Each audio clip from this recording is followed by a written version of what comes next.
Alright, guys, I'm selling this Tecno Spark Go 1 for 2,500 peso. This is a 64 gigabyte of RAM with 3 gigabyte of memory. Pero sabi dito it's a 3 gigabyte of RAM plus 3 gigabyte of virtual RAM memory.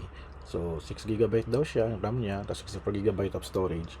So this is brand new, this is sealed. Bebenta ko na to ng 2.5 kasi mas mababa na yung price nito sa market. Pero mas lower pa rin ako sa SRP since this is brand new.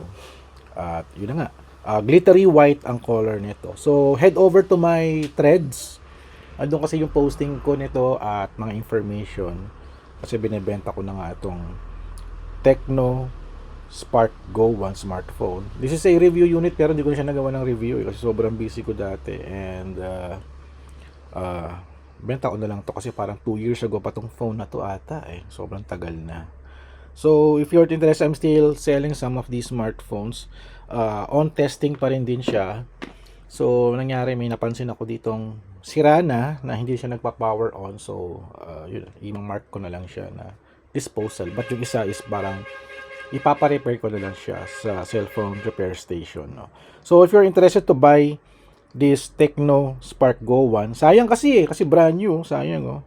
Pwede pang bata to, pang school, para sa inyong mga business, pwede to.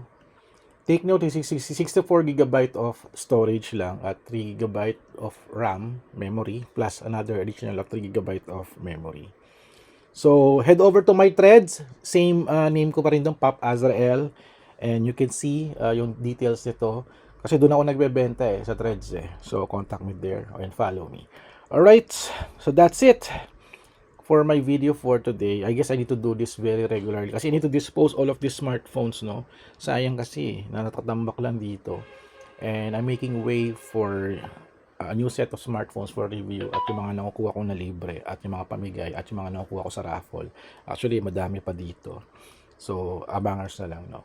So, yun. Kita kits. See you sa threads for my sale activity there. Alright.